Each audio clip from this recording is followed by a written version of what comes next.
You're looking at a rhetorical analysis paper written by a group of students. As you can see, it's dated March 2015, and they creatively called their group Dragon Tales.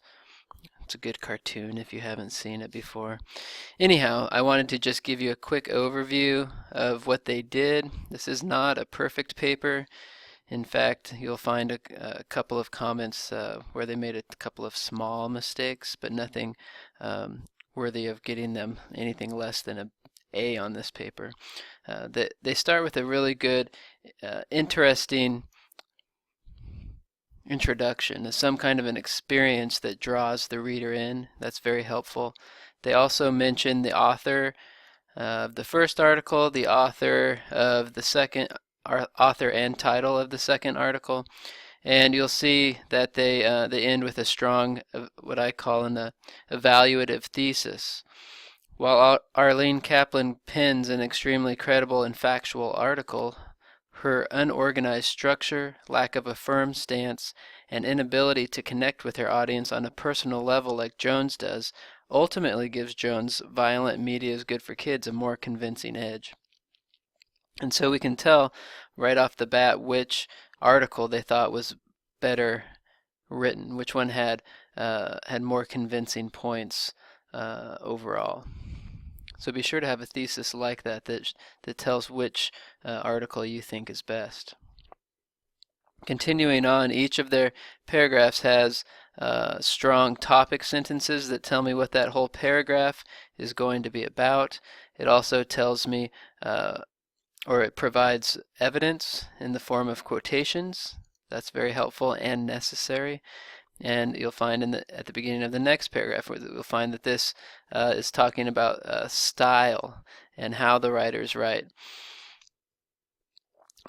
This is a good word. Another advantage. So this is talking about another topic sentence that is talking about the blend of pathos and personality that Kaplan doesn't have, because her article is more academic and probably in their minds kind of dry.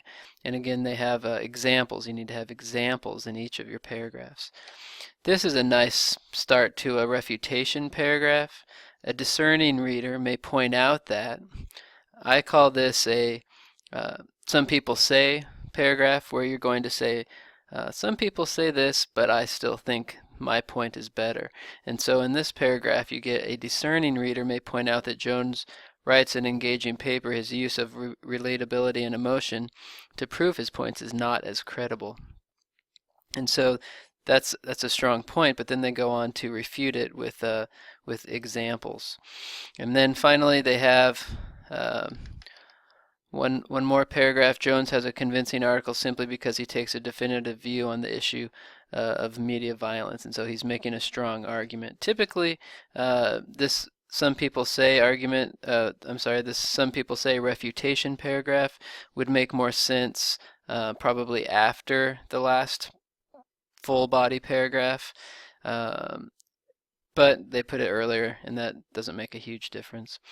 And then finally, the conclusion, they use personal experience again, how they were able to relate, but they also use a good quotation from somebody that says anger is a momentary madness, and that should be helpful. Okay, so to the mistakes that they made, here's one. You need to have your commas and your periods inside the quotation marks. This just looks odd to me, and MLA format asks that they go inside. Commas and periods go inside the quotation marks. Kind of think of it as small punctuation, maybe goes inside the quotation marks. That's true unless, of course, you're citing a quotation at the end. In that case, the period stays here after this is called an in-text citation. It needs to go after the in-text citation. Another mistake that I'd like to point out is that this works cited page is indented normally. This should be hanging indent. So really the Jones should be right over here, flush with the margin, and then the next line, the second line of the citation, should be indented. So if you're having trouble with that, look up hanging indent in Microsoft Word.